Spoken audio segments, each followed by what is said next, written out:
bienvenue pour votre journal hebdomadaire du district de Nyon. Au sommaire de ce jeudi 16 mai, une page nyonnaise plutôt écolo avec des vélos électriques mais aussi le nouveau règlement communal de protection des arbres. On découvrira ensuite les coulisses de l'association Écoute voir et en plateau on recevra le directeur de Cave La Côte, Julien Eufliker, avec qui on reviendra sur ses 90 ans d'histoire. À Nyon, ça roule écolo et à gogo. 4 vélos cargo électriques alloués mis en service mercredi matin dans le cadre de l'initiative Car Vélo To Go, un projet soutenu par la ville de Nyon, le TCS, la section vaudoise du TCS et Pro Vélo La Côte. Nyon part à la conquête des vélos cargo électriques à louer. Désormais, l'offre de partage Car Vélo To Go est notamment disponible chez 4 commerçants nyonnais, à savoir Base Nyon et 3 cafés, Ex Machina, Café Milo et Gabine. C'est une nouvelle offre pour les Nyonnais d'un réseau de vélos cargo en libre service. Alors aujourd'hui, nous avions déjà notre réseau de vélos en libre service avec notre partenaire Publibike. Et aujourd'hui, nous allons proposer 4 vélos cargo à la population nyonnaise. Les gens pourront venir les emprunter pour amener leurs enfants à l'école ou à diverses activités, déménager du matériel, faire des livraisons ou simplement se promener. Il faut d'abord s'inscrire sur le site web ou l'application mobile, c'est gratuit, donc l'accès au vélo il est gratuit. Après vous avez les emplacements, vous choisissez un vélo et vous pouvez le louer à l'heure et confirmer votre réservation. Et suite à ça, vous allez passer donc à l'hôte, donc qui est dans ce cas-là ici le café Ex Machina par exemple. Vous vous adressez au personnel et on va vous donner la clé et la batterie pour le vélo pour faire votre trajet. Sur la route depuis 2016, les vélos cargo électriques font partie du paysage urbain de plusieurs villes suisses.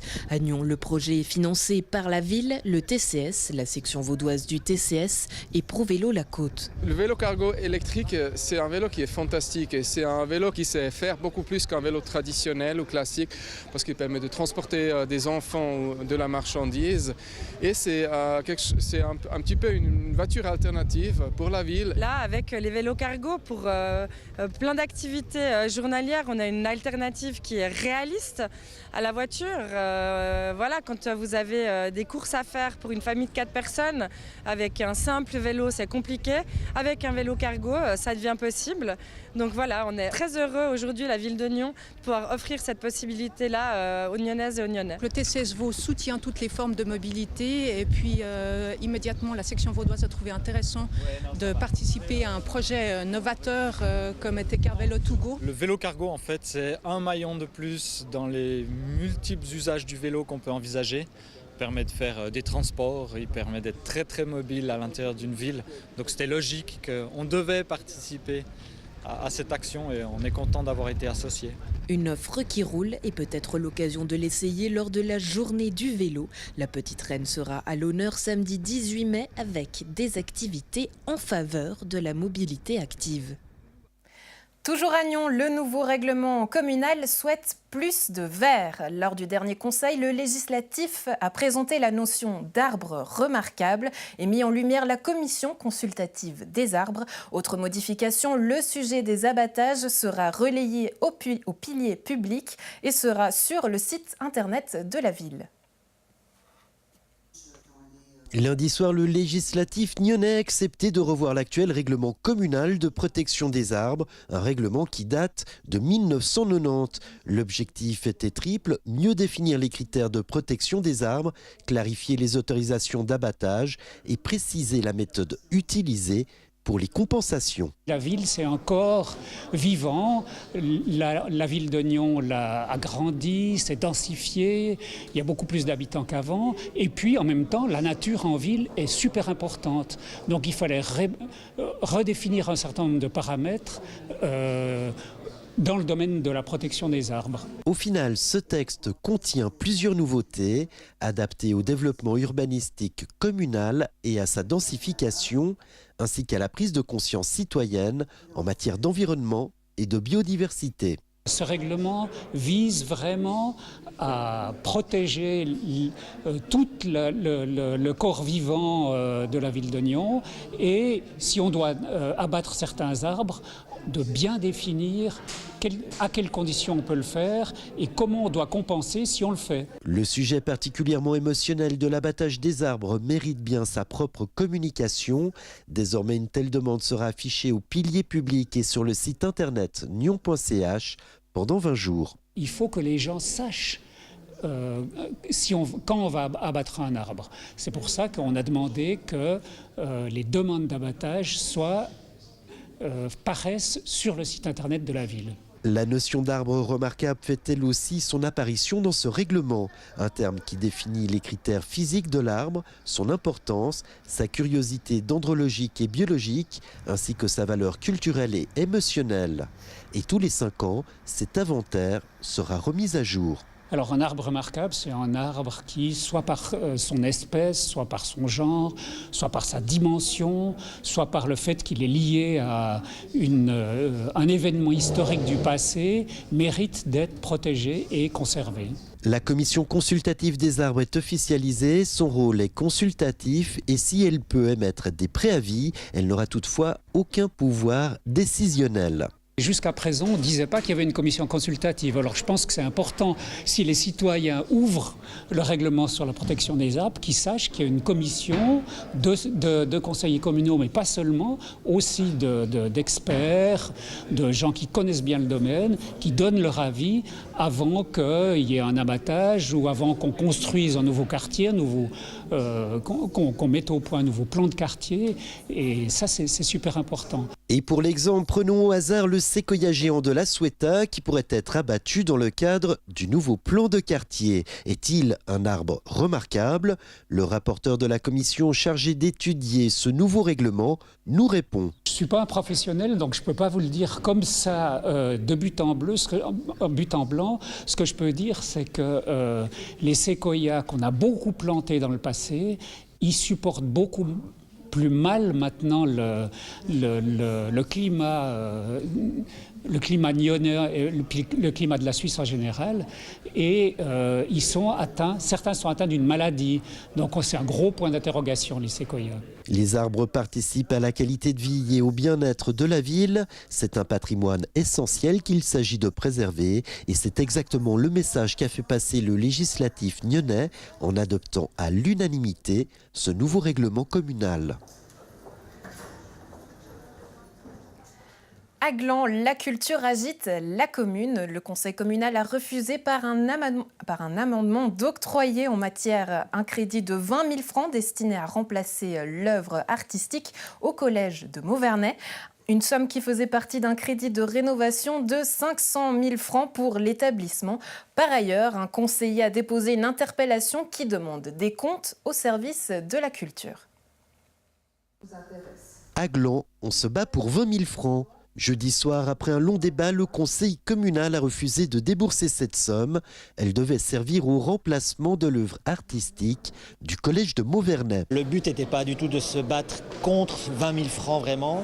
Je pense que c'était plutôt une question de principe. C'était une question aussi de séparation des objets dans le cadre d'un préavis. Il y avait vraiment une vision par ce projet, par ce préavis, par ces 20 000 francs, de proposer quelque chose de nouveau, de proposer un projet en partenariat avec les écoles et qui aurait pu être coaché par la commission culturelle. Ces 20 000 francs étaient inclus dans un préavis de près d'1 demi-million de francs portant sur la rénovation du collège. Pour la commission des finances, auteur de l'amendement qui a fait sortir le budget consacré à cette œuvre de l'investissement global, cet argent doit être pris sur le fonds d'achat des œuvres d'art. Notre propos était surtout de dire, mais voilà, cette œuvre culturelle, ça doit faire partie du budget de la commune, ça doit faire partie, c'est des prérogatives de la commission culturelle, de la municipalité de décider ça, et ça ne doit pas figurer dans un préavis. Le fonds d'achat des œuvres d'art fait partie d'une enveloppe alimentée chaque année à hauteur de 20 000 francs et dont les dépenses sont de compétences municipales. Le conseil aimerait un règlement concernant son utilisation. On considérait que ça doit faire partie, donc cette œuvre œuvre culturelle, peut-être prise sur ce budget. En plus, on parle d'une œuvre culturelle qui ne sera pas construite probablement cette année, mais probablement dans 2 ans.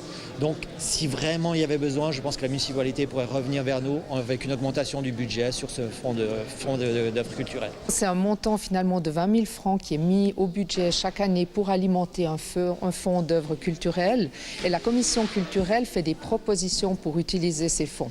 Et finalement, c'est la municipalité qui décide en dernier lieu de quelle façon elle va octroyer ces fonds. La culture était au centre de toutes les attentions jeudi dernier puisqu'en fin de conseil, une interpellation était déposée.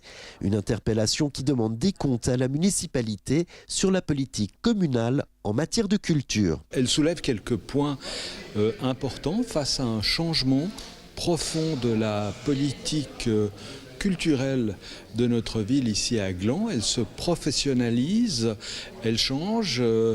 Bon nombre d'associations bénévoles ont disparu. Alors il y a forcément des conséquences qui sont des conséquences d'organisation, des points financiers, de gestion, de dépenses et qui à mon sens méritent d'être soulevés et étudiés. Cette interpellation émane du président d'Evento, une association boutée hors de Grandchamp après près de 20 ans d'activité, à la faveur d'une réorganisation et professionnalisation de l'œuvre. J'ai peut-être le défaut ou la qualité de bien me connaître et bien de connaître le domaine de la culture et la gestion de l'organisation de spectacles et j'essaye simplement de l'appliquer et d'apporter mon expérience dans le domaine, c'est tout. La municipalité répondra à cette interpellation lors de la prochaine assemblée du législatif. Mais une chose est certaine, à Gland, la culture n'adoucit pas forcément les mœurs. 2 jours de fête, 50 crus à déguster et 90 ans à célébrer. Les 17 et 18 mai, Cave de la Côte célèbre son anniversaire. L'occasion de revenir sur les 90 ans de parcours de cette coopérative avec son directeur, Julien Hoffliger. Bonjour. Bonjour. En mise en bouche, j'aimerais savoir comment se porte aujourd'hui le marché du vin. Alors pour les consommateurs, excellent, puisqu'ils ont une énorme diversité dans un marché extrêmement libéralisé où ils trouvent chaussures à leurs pieds, à des prix aussi tout à fait compétitifs. Pour les producteurs suisses, c'est un petit peu plus compliqué et paradoxal, puisqu'on a eu une magnifique vendange 2018, avec malheureusement beaucoup de volume. Et c'est un petit peu plus difficile cette année de vendre ce vin. Donc j'encourage en tout cas les téléspectateurs à peut-être consommer un peu plus de vin suisse et local cette année. Parce qu'il est excellent, on va en parler tout à l'heure, c'est pas vous qui nous direz le contraire. 90 ans, mais toujours la même mission, la recherche constante de la qualité. Vous obtenez d'ailleurs plusieurs médailles, en 2018, 70 médailles. Comment on garde cette constante de la qualité, justement ? Alors, comme tout vigneron, ça commence à la vigne. C'est là que c'est même le travail le plus important. Donc, pour nos meilleurs crus, on fait des sélections parcellaires. On travaille avec un certain nombre de vignerons qui sont prêts à mettre et à prendre des mesures pour améliorer la qualité. Mais aussi, on a des exigences minimales pour l'encavage, pour la qualité du raisin. On rémunère le producteur aussi à la qualité. Et bien sûr, l'équipe de cave, depuis quelques années, avec à sa tête notre œnologue Rodrigo Bonto, qui nous ont permis de maintenir, voire d'améliorer cette qualité pour arriver justement à des résultats comme 2 fois le meilleur chasselas au Mondial d'Aigle en 3 ans. Et ça reste vraiment la mission, l'objectif que nous avons à Cave de la Côte. Donc vous nous avez apporté ici quelques exemples de vins vaudois. J'aimerais savoir comment ces vins se distinguent des autres vins justement dans le monde. Qu'est-ce qui fait leur particularité peut-être ? Alors un vin se distingue toujours par son terroir, hein, c'est surtout, après c'est les typicités du terroir, la manière de travailler du vigneron, les traditions vitivinicoles du lieu, de l'endroit aussi, qui font aussi encore partie du terroir. Chez nous c'est le chasselas, c'est le cépage maître. Une fois qu'on s'est habitué, c'est très difficile de sortir de ce cépage magnifique, qui est un cépage justement passe-partout, qui lui-même n'a pas une personnalité très très forte, mais qui prend la personnalité du terroir et qui permet donc une très grande adaptabilité, autant pour l'apéritif que pour les repas. Et sinon, effectivement, chaque cave, chaque vigneron, chaque terroir a sa propre tradition et essaye de mettre cette personnalité, ce travail, cette culture dans sa bouteille. Le chasselas, c'est la tradition, c'est ce que vous venez de nous dire, mais vers quelle tendance est-ce qu'on pourrait imaginer venir voir le vin ou boire du vin? Peut-être quelque chose que vous auriez envie de goûter à l'avenir. Qu'est-ce qui vous donne envie? De goûter le chasselas? En termes de nouveautés par rapport au vin. Le chasselas, c'est la tradition, mais quelles seraient les nouveautés? C'est aujourd'hui plus important que jamais d'être capable d'innover dans le vin. Parce qu'évidemment, on voit les tendances aujourd'hui, c'est d'avoir une explosion de désir, de besoin, d'envie du consommateur. Il veut changer, il veut des nouveautés, il veut des goûts différents. On a une segmentation beaucoup plus importante qu'avant, une concurrence très forte des crus étrangers. Et donc oui, il faut pouvoir innover, autant dans le chasselas que dans des produits ou des nouveaux cépages, comme par exemple le Galota, un cépage élaboré par Changin et l'Agroscope, qui nous permettent de trouver des vins un peu plus structurés, un petit peu plus avec un peu plus de corps par rapport au traditionnel Pinot ou Gamay qu'on a eu avant. C'est aussi dans les profils organoleptiques où parfois il faut accepter certaines tendances qu'un vigneron traditionnel est peut-être un petit peu qui choque peut-être le vigneron traditionnel ou l'amateur traditionnel que je suis, en partant sur des vins plus ronds, plus souples, presque avec une impression de sucre, voire comme le font certains d'ajouter du sucre dans le vin parce qu'une partie des consommateurs le demande. Mais ce qui reste extrêmement important pour nous, c'est de garder notre identité et donc de rester sur ou de proposer toujours des produits aussi dans la tradition vitivinicole de la côte et du chasselas vaudois. Chose que vous faites d'ailleurs dans les wagons-restaurants des CFF, puisqu'aujourd'hui les vins sont proposés à la carte. Est-ce que vous avez déjà eu l'occasion de siroter l'un de ces vins en voyageant ? Alors, pas encore en voyageant, mais bien sûr avant les dégustants pour les sélectionner. Oui, alors ça, on est extrêmement contents parce que, en plus, c'est que des caves romandes et des caves de producteurs qui ont été sélectionnés. Qu'est-ce que ça représente pour vous, justement, avoir ces vins-là dans les wagons CFF ? C'est une consécration, une reconnaissance du travail d'années qu'on a réalisé à la cave et de la qualité des vins vaudois et des rouges, puisque c'est, entre autres, un merlot de la côte qui a été choisi comme un des principaux rouges qui va être servi dans les wagons-restaurants. C'est finalement une belle carte de visite, on a envie de dire. Bien sûr, ça aussi. Et l'occasion de peut-être les déguster les 17 et 18 mai pour les 90 ans à célébrer. Et puis à partir du mois de juin, un jeudi par mois, je crois, des dégustations à Cavignon. À la Cave de Nyon, à la rue du Stand, tout à fait.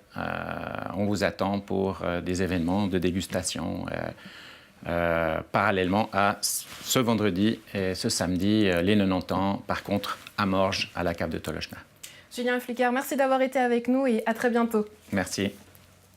L'association Écoute Voir favorise l'accès de spectacles aux personnes en situation de handicap sensoriel, une manière de rendre accessible la culture à tous en proposant des pièces en audiodescription, des représentations en langue des signes ou encore une visite tactile des décors. On vous emmène dans les coulisses. La femme installe un banc au milieu de la scène. Sur le banc, on distingue une tête de mort. La femme pose une statuette au pied du banc, au sol de 3/4. La femme derrière elle vient glisser dans la main gauche de Frida un petit fanion mexicain et dans sa main droite une cigarette que Frida porte à ses lèvres. La femme lui allume la cigarette, puis s'en va se coucher sur la structure restée dans la pénombre. L'association Écoute Voir a pour mission de rendre accessibles les arts vivants pour les spectateurs malvoyants et aveugles et pour les spectateurs sourds et malentendants. L'idée, c'est d'être une structure qui soit légère pour les théâtres. Donc on fait la recherche de fonds, la promotion et la recherche du public. Et puis, on apporte effectivement tout le matériel technique. On a un technicien son qui travaille avec nous et les audiodescripteurs. On est dans cette petite salle à côté et notre rôle, c'est une demi-heure avant le spectacle, on lit un prologue dans lequel on prépare déjà le terrain parce que tout ne peut pas se dire pendant la pièce. Comme on est limité par en fait le dialogue des comédiens, et nous on se glisse dans ces petits espaces, ces petites pauses entre les répliques. La lumière décline. Chacun d'un côté, ils soulèvent la structure jusqu'à ce que Frida se retrouve à la verticale, scotchée à la banquette, les yeux clos, un bras replié sur le coussin. On propose, avant l'audiodescription du spectacle, une visite des décors qui est tactile, c'est-à-dire que les personnes malvoyantes et aveugles peuvent aller sur le plateau. Cette visite est guidée par les audiodescripteurs. Voilà. Celui qui portera ça, on va le reconnaître. Par contre, ça, j'arrive pas à voir si en français, on va pas les reconnaître. On peut tout toucher, ce qui est génial. On peut tout voir de près, on peut voir les costumes et en plus avec l'audiodescription, on arrive à reconnaître les personnages. On garde ce plaisir d'une pièce de théâtre. Et d'ailleurs, au fait, on a une tête de mort. Et il y a beaucoup de végétation, vous pouvez venir toucher ici sur les côtés. C'est ça.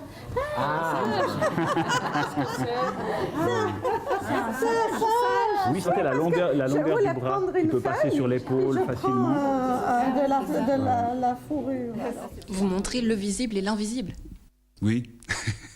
On montre tout ce qui peut leur permettre de raccrocher au spectacle et de pouvoir parler du spectacle après avec des personnes qui sont voyantes et qui d'un coup disent « Ah, oui, j'avais pas vu ça ». Et puis le but, c'est que ces personnes-là puissent aller au théâtre comme les autres et après s'entretenir avec les autres, parler de ce qu'ils ont vu, échanger des impressions et vraiment participer à la vie comme tout le monde. De sortir les objets qu'on utilise sur scène, qui sont des objets de tirer des tableaux et de les faire toucher aux personnes malvoyantes, c'est magnifique. Ce que je trouve intéressant, c'est que des associations comme Écoute Voir existent et puis qu'on peut... Alors oui, je sais que je peux collaborer avec eux sur différents spectacles, sur des futurs spectacles. Ça, c'est super, parce que je ne connaissais pas. C'est tellement merveilleux que ça existe maintenant. Parce que moi, je suis malvoyante depuis 38 ans. Et je remercie vraiment de pouvoir vivre tous ces moments que je ne pourrais pas vivre s'il n'y avait pas cette association qui me permet de me sentir comme tout le monde, sauf que j'ai un casque. Mais à part ça, c'est la même salle, c'est les mêmes spectateurs, c'est magnifique. Je vous jure, ça m'émeut. Des fois, ça me donne presque envie de pleurer tellement ces gens sont attentionnés avec nous. C'est magnifique, vraiment.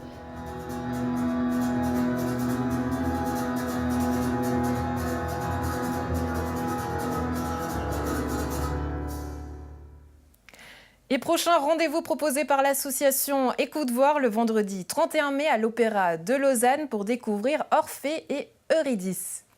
À Gland, c'est une grande fête qui se prépare à Grandchamp. Le collège fête dès vendredi 17 mai ses 30 ans. Au programme, soirée de présentation des cours facultatifs le vendredi 17, puis samedi 18, animation, spectacle, musique et stand de nourriture, bien sûr. Toutes les informations sur le site de la ville, www.gland.ch. Et puis à Nyon, à noter également mardi 21 mai, la journée de collecte gratuite des encombrants. À savoir que les déchets devront être sortis avant 7h le jour de la collecte. Bonne suite de programme sur NRTV. À la semaine prochaine.